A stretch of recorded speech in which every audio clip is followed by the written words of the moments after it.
Hello everyone, welcome to YouTube channel study with Satyendra Singh. आज की class में हम बात करेंगे कक्षा 10 के विज्ञान का चैप्टर नंबर 6, जिसका नाम है जैव प्रक्रम। इसमें हम बात करेंगे आज श्वसन के बारे में कि श्वसन क्या होता है, ये कितने प्रकार का होता है और जो जीव हैं उनमें श्वसन की क्रिया किस प्रकार से होती है और कैसे वो श्वसन के द्वारा ऊर्जा प्राप्त करते हैं, जिससे वो उस ऊर्जा का प्रयोग करके कार्यों में यूज करते हैं। तो उसी को हम समझने वाले हैं बिल्कुल एक करके स्टेप में। तो सबसे पहले समझते हैं कि श्वसन क्या होता है। तो श्वसन का मतलब है कि भोजन से जो ऊर्जा प्राप्त करने की जो एक विधि होती है उसे श्वसन कहते हैं। यानी जो भी हम भोजन खाते हैं उससे ऊर्जा हमें कैसे प्राप्त होगी, उस पूरे प्रोसेस को हम श्वसन कहते हैं। यानी जो अगर हमें भोजन से ऊर्जा प्राप्त करनी है तो हमें श्वसन क्रिया की आवश्यकता पड़ती है। क्यों? क्योंकि श्वसन क्रिया में हमें ऑक्सीजन मिलती है।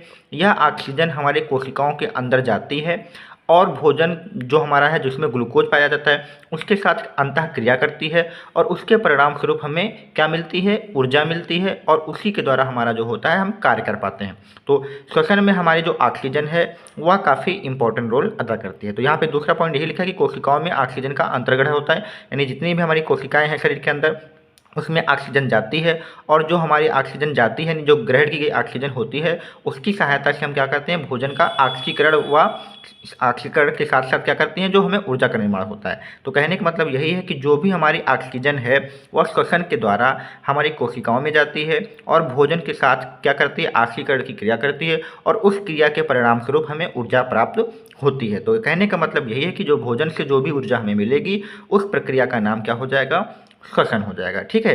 अब इन अभिक्रियाओं में जो अपशिष्ट पदार्थ मिलते हैं, उपशिष्ट लिखा है यहाँ पे, इसे कर लीजिए अपशिष्ट। अपशिष्ट का मतलब होता है जो हमारे लिए वेस्ट पदार्थ हैं। तो जो भी हमारी श्वसन की क्रिया होती है उसमें जो अपशिष्ट पदार्थ मिल रहे हैं वो हमारा क्या होगा, CO2 यानी कार्बन डाइऑक्साइड होगा।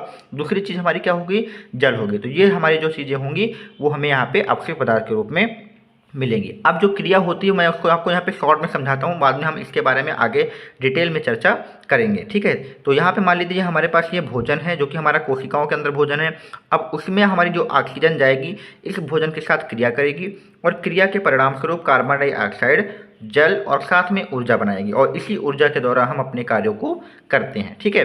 अब इसको यहाँ पे आप अच्छे से समझ सकते हैं कि भोजन का मतलब हमारा ग्लूकोज से हो रहा है, तो भोजन में हमारा ग्लूकोज पाया जाता है। तो C6H12O6 हमारा ये भोजन हो गया जो कि ग्लूकोज के फॉर्म में है।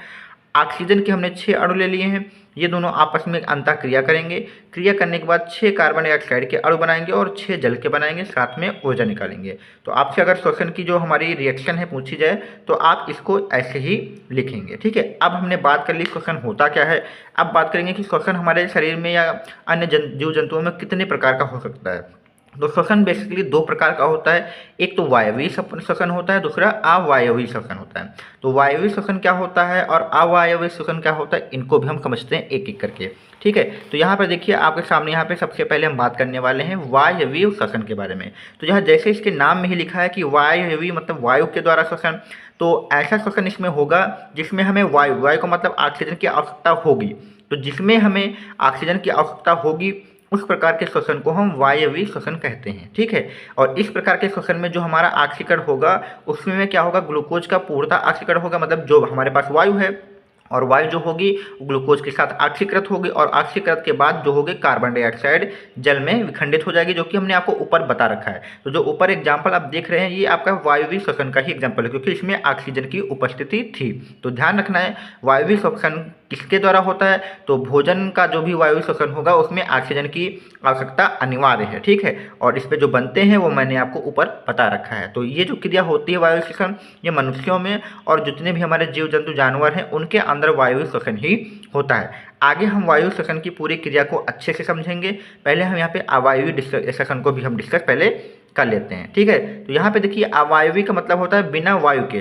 तो ऐसा श्वसन प्रक्रम जिसमें ऑक्सीजन की उपस्थिति अनिवार्य ना हो, यानी अनुपस्थिति हो, और उस अनुपस्थिति में भी जो हमारा भोजन है, भोजन के अंदर क्या है, ग्लूकोज है, इसका विखंडन हो जाए तो उसे अवायवीय श्वसन कहते हैं। यहाँ पर ग्लूकोज का जो विखंडन हो रहा था वो ऑक्सीजन के द्वारा हो रहा था, यानी वायु के द्वारा हो रहा था, तो वायवीय श्वसन था।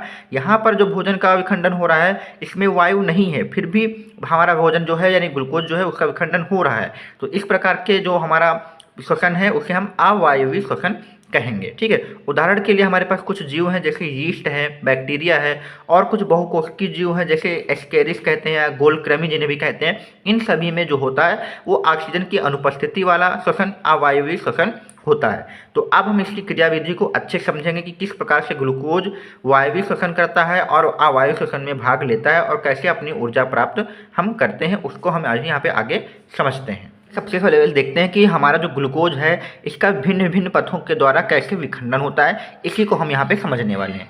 तो यहाँ पे देख लेते हैं, जो हमारा ग्लूकोज है ये हमारा भोजन है और ये 6 कार्बन वाला अणु होता है, C6H12O6 इसका फॉर्मूला होता है, आपको पता भी है। तो ये ग्लूकोज हमारा हो गया। ये सबसे पहले कहाँ पर जाएगा, कोशिका द्रव में जो ग्लूकोज होगा ये चेंज हो जाएगा किसमें, पायरुवेट एक हमारा पदार्थ होता है, कार्बनिक यौगिक है। तो आपको इसका जो फार्मूला है याद करने की जरूरत नहीं, काफ़ी इसका टफ फार्मूला है तो उसकी जरूरत नहीं है आपको याद करने की। आपको याद रखना है जो ग्लूकोज होगा उसका कोशिका द्रव के अंदर 3 कार्बन वाला एक अणु बनेगा जिसे हम लोग क्या कहेंगे, पायरुवेट कहेंगे, और उसी के साथ थोड़ी सी यहाँ पे क्या बनेगी, ऊर्जा बनेगी। तो पहला स्टेप आपको याद रखना है कि ग्लूकोज अपने आप क्या होगा, बिना ऑक्सीजन के, यहाँ पे अभी ऑक्सीजन की आवश्यकता नहीं है, यहाँ पर ग्लूकोज स्वयं क्या होगा, कोशिका द्रव के अंदर पायरुवेट में टूट जाएगा। पायरुवेट हमारा क्या है, 3 कार्बन वाला एक अणु है, इसी के साथ थोड़ी ऊर्जा मिलेगी। अब ये जो पायरुवेट में टूट चुका ग्लूकोज, इसकी बात हम करेंगे 3 स्टेप में। एक तो हमारा पहला ऊपर देख लीजिए, यहाँ पे O2 का मतलब ऑक्सीजन की अनुपस्थिति में, यानी ग्लूकोज से डायरेक्ट नहीं होता, ग्लूकोज हमारा पहले पायरुवेट में बदलता है, फिर ये जाकर ऑक्सीजन की अनुपस्थिति में, उपस्थिति में जाकर इसके साथ क्रिया करेगा, यानी ऑक्सीकरण क्रिया करेगा, तब जाके हमें ऊर्जा मिलती है। तो ध्यान रखना है पायरुवेट हमारा 3 चरणों से होकर गुजरेगा।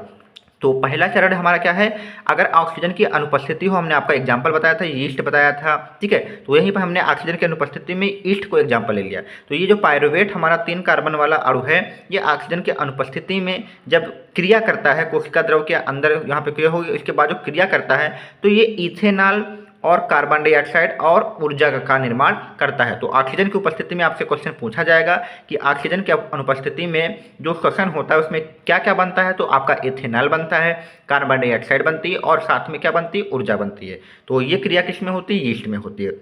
इसके बाद दूसरा हमारा यहाँ पे सबसे नीचे पहले देख लेते हैं, ये हमारा ऑक्सीजन की उपस्थिति में है, जो कि ये क्रिया कहाँ पे होती है, माइटोकांड्रिया में होती है, और माइटोकांड्रिया आपको पता है मनुष्य के शरीर में पाई जाती है। तो पायरुवेट जो होगा वो ऑक्सीजन की उपस्थिति में क्रिया करेगा, क्रिया करके क्या बनाएगा, कार्बन डाइऑक्साइड बनाएगा, जल बनाएगा और ऊर्जा बनाएगा। यहाँ पर देखिए वही चीज़ें बनी, क्योंकि इसलिए बनी क्योंकि यहाँ पर ऑक्सीजन की उपस्थिति है। तो जब ऑक्सीजन की उपस्थिति होगी तो कार्बन डाइऑक्साइड, आपका जल और ऊर्जा बनेगी। अगर आपकी ऑक्सीजन की अनुपस्थिति होगी तो क्या बना था हमारा, इथेनॉल, कार्बन डाइऑक्साइड, ऊर्जा, यहाँ पर जल का निर्माण नहीं हुआ था। ठीक है, अब तीसरी स्थिति यह है कि जब मनुष्य कभी अपना क्या करता है कि रनिंग करता है, दौड़ करता है, तो दौड़ करने के बाद क्या होता है कि जो उनकी मांसपेशियां होती हैं वहाँ पर ऑक्सीजन की उपस्थिति नहीं हो पाती, यानी दौड़ने के वक्त या जब भी हम कोई व्यायाम करते हैं तो वहाँ पर हमारी जो ऑक्सीजन होती है वो वहाँ तक नहीं पहुँच पाती है। तो ऑक्सीजन के अभाव में जब मनुष्य की जो पेशियाँ होती हैं वहाँ पर जो पायरुवेट जो हमारा है 3 कार्बन वाला अणु, वो क्या करता है, ऑक्सीजन के अभाव में वहाँ पर क्या करता है, लैक्टिक अम्ल का निर्माण करता है और साथ में एक ऊर्जा बनाता है। तो ऊर्जा हमें तीनों स्टेप में मिल रहा है। तो ध्यान रखना ये भी मनुष्य के अंदर ही होता है, मनुष्य की कहाँ पे होता है, पेशियों में होता है। और लोगों को बताया जाता है कि जो मनुष्य, जो हमारे पैर दर्द हैं, जो पैर हैं, पैरों के जोड़ों में जो दर्द होता है वो इसी लैक्टिक अम्ल की वजह से होता है। और ये लैक्टिक अम्ल हमारा क्या होता है, इसी पैरों के जोड़ों में क्या हो जाता है, जमा हो जाता है, जिससे हम लोग क्या होता है, कभी कभार जो होता है पैरों में दर्द का अनुभव होता है। तो ये ऑक्सीजन के अभाव की वजह से जो पायरुवेट होता है वो लैक्टिक अम्ल में बदल जाता है। और यह क्रिया अधिकतर जो आपकी होती है वो आपकी एक्सरसाइज के दौरान ही नज़र आती है। तो हमने यहाँ पे भिन्न भिन्न पथों में ग्लूकोज का कैसे विखंडन हुआ, ऑक्सीजन की अनुपस्थिति में और ऑक्सीजन की उपस्थिति में, और जो मनुष्य है उसकी पेशियों में भी ऑक्सीजन के अभाव होता है, वहाँ पर भी क्या निर्माण होता है, इसको अच्छे से समझ लिया। अब हम बात करेंगे जो हमें ऊर्जा मिली हुई है, वो ऊर्जा हमें जो मिलती है वो एटीपी के रूप में मिलती है। तो हम एटीपी का जो चक्र है उसको अच्छे से हम यहाँ पे समझने की कोशिश करेंगे। तो आगे अब हम समझते हैं एटीपी चक्र यानी एटीपी साइकिल क्या होता है। तो हमने अभी पढ़ा है कि जो वायवीय श्वसन होता है उसमें हमारा जो ग्लूकोज होता है उसका पूर्ण ऑक्सीकरण से हमें कार्बन डाइऑक्साइड, जल और साथ में ऊर्जा मिलता है। तो वायवीय श्वसन के पूरे चक्र में जो हमें ऊर्जा मिलती है वो 38 एटीपी ऊर्जा मिलती है। ये आपको याद रखना, काफ़ी इंपॉर्टेंट क्वेश्चन यहाँ के बन सकता है। अब यहाँ पे बात करते हैं कि ये एटीपी होता क्या है। तो जैसे हम लोग अपने देश में देखते हैं कि अपने देश को चलाने के लिए हमें मुद्रा की आवश्यकता होती है, क्योंकि हमें जो भी खर्चे करने हैं, जो भी कार्य करने हैं वो उस मुद्रा के द्वारा करते हैं। और जो हमारे भारत की जो मुद्रा है वो हमारी रुपया है। तो यानी जो हमारे देश को चलाने के लिए जो मुद्रा यूज की जाती है वो क्या होती है, रुपया होती है। इसी प्रकार से हमारा शरीर होता है, उस शरीर को चलाने के लिए यानी उसके कार्य करने के लिए, जैसे हम यहाँ पे हाथ चला रहे हैं, बोल रहे हैं या कुछ भी कर रहे हैं, उसके लिए हमें ऊर्जा की आवश्यकता होती है और उसके लिए एक मुद्रा होती है जिसे हम क्या कहते हैं, एटीपी कहते हैं। तो एटीपी एक प्रकार की क्या है, ऊर्जा मुद्रा है, ठीक है, यानी ऊर्जा करेंसी है, जैसे आप कह सकते हैं। जैसे हमारे शरीर में जो भी कार्य करना होता है तो जिस भी रूप से हम ऊर्जा को खर्च करते हैं वो हमारी एटीपी के रूप में होती है, ठीक है। तो एटीपी का मतलब याद रखना है। और एटीपी का जो फुल फॉर्म होता है एडिनोसिन ट्राइफॉस्फेट होता है, ये भी आपको याद रखना है। तो अब हम यही समझेंगे कि एटीपी चक्र क्या होता है और इससे हमें किस प्रकार से ऊर्जा मिलती है। तो यहाँ पे जो लिखा हुआ है मैं आपको पहले बाद में समझाऊंगा, पहले मैं आपको एटीपी चक्र यहाँ पे समझा देता हूँ, ठीक है। तो यहाँ पे आप लोग देखिए, ये हम यहाँ पे कुछ आपको समझाने जा रहे हैं एटीपी। तो सबसे पहले आपको याद रखना है एटीपी का फुल फॉर्म एडिनोसिन ट्राइफॉस्फेट होता है और एक एडीपी होता है, इसका जो फुल फॉर्म होता है वो एडिनोसिन डाइफॉस्फेट होता है, ठीक है। अब यहाँ पे देखिए, ये हमारे पास एक है जो कि हमारे एटीपी क्या है, हमारी एक प्रकार की ऊर्जा है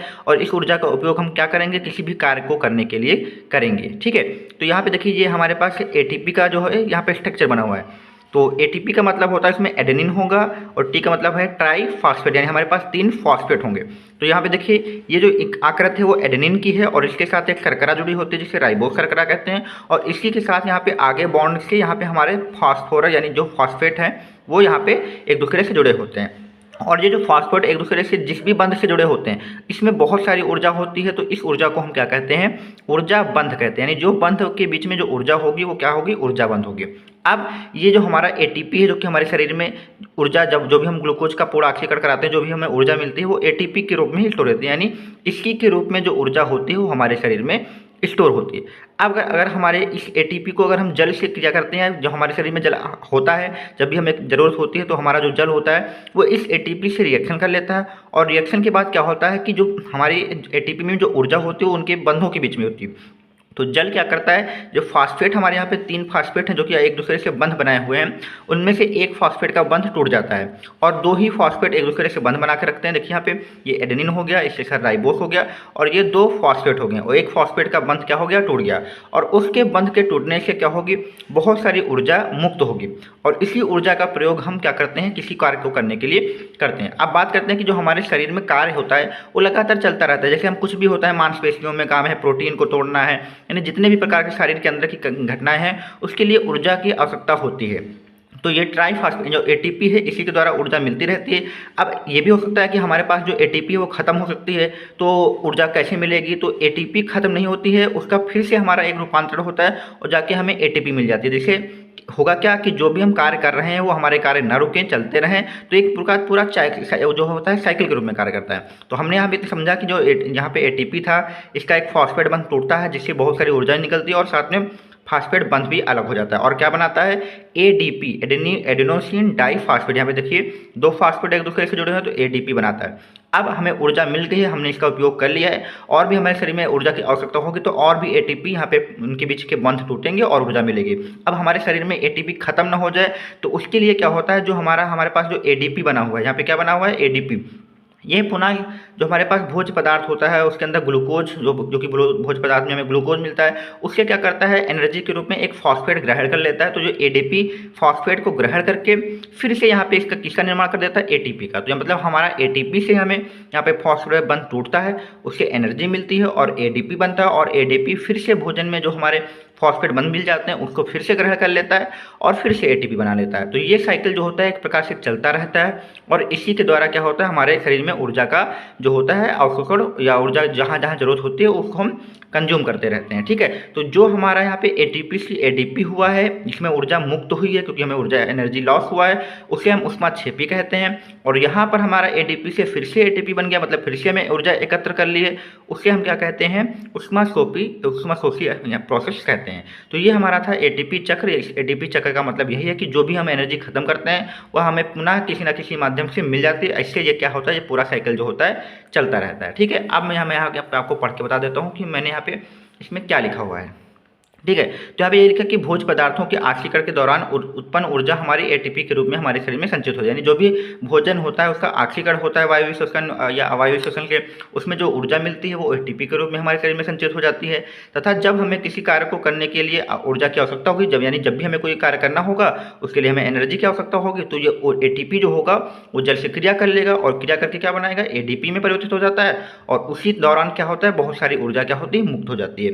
फिर एडीपी पुनः जो होगा शरीर में भोज्य पदार्थों से फॉस्फेट ग्रहण करके एटीपी का निर्माण कर लेगा, और जिससे यह चक्र जो होता है चलता रहता है, और इसे ही हम क्या कहते हैं, एटीपी चक्र कहते हैं। तो बिल्कुल सिंपल भाषा में लिखा हुआ है, आप अच्छे से इसको क्लियर कर सकते हैं। तो ये हमारा जो एटीपी चक्र था कंप्लीट हो जाता है, और ध्यान रखना है एटीपी चक्र में हमें 38 एटीपी ऊर्जा मिलती है। अब हमारा जो सेशन होगा इसमें हम डिस्कस करेंगे ऑब्जेक्टिव क्वेश्चन को, जो कि हमने आज जो भी पढ़ा हुआ है वायवीय श्वसन, अवायवीय श्वसन और एटीपी चक्र, इससे जो भी इंपॉर्टेंट ऑब्जेक्टिव बनेंगे उनको हम डिस्कस करते हैं। अब हम बात करते हैं यहाँ पे जैव प्रक्रम चैप्टर में। आज हमने जो श्वसन के बारे में पढ़ा है इससे कुछ ऑब्जेक्टिव प्रश्नों के बारे में। तो सबसे पहला प्रश्न हमारा आज का है कि जब एटीपी का परिवर्तन एडीपी में होता है तो उत्पन्न होता है। तो जब भी एटीपी से एडीपी में परिवर्तन होता है तो हमने कहा था आपका एक फॉस्फेट बंध टूटता है, और फॉस्फेट बंध के टूटने से ऊर्जा का निर्माण होता है। तो यहाँ पे जो हमारा होगा ऑप्शन ऊर्जा के लिए ऑप्शन बी हो जाएगा। तो ध्यान रखना है एटीपी से जब एटीपी में परिवर्तन होता है तो उससे बहुत सारी ऊर्जा बनती है, जिससे हम अपने कार्यों को संपन्न करते हैं। तो ऑप्शन नंबर बी इसका बिल्कुल राइट होगा। क्वेश्चन यहाँ पे लिखा है कि ग्लूकोज के एक अणु के पूर्ण ऑक्सीकरण से एटीपी कितने मिलते हैं। तो यानी जो ऊर्जा है हमारी वो एटीपी में मिलती है, तो एटीपी के कितने अणु मिलते हैं, तो ये क्वेश्चन पूछा गया। तो हमने आज ही आपको बताया कि पूर्ण ऑक्सीकरण से आपको 38 एटीपी ऊर्जा मिलती है। तो ऑप्शन नंबर बी इसका बिल्कुल राइट हो जाएगा। इसके बाद आप यहाँ पे देखिए अगला क्वेश्चन आपको दिख रहा है कि श्वसन में कार्बोहाइड्रेट निम्नलिखित में से विखंडित होता है। यानी ये जो कार्बोहाइड्रेट का मतलब हम कहते हैं ग्लूकोज।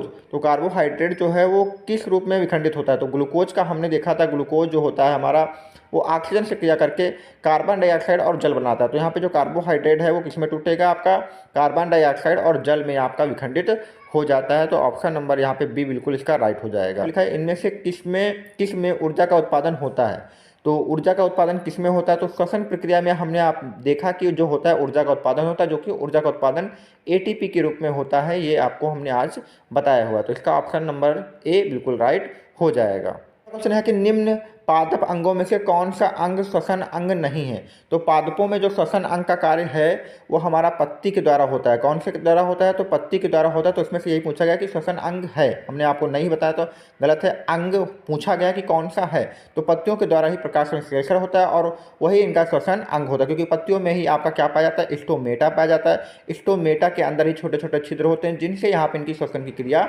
होती है। तो पत्ती इसका आंसर बी है जो आपकी राइट हो जाएगा। अगला क्वेश्चन है कि दीर्घकालीन कठिन परिश्रम के पश्चात मांसपेशियों में होने वाली थकान किस कारण से होती।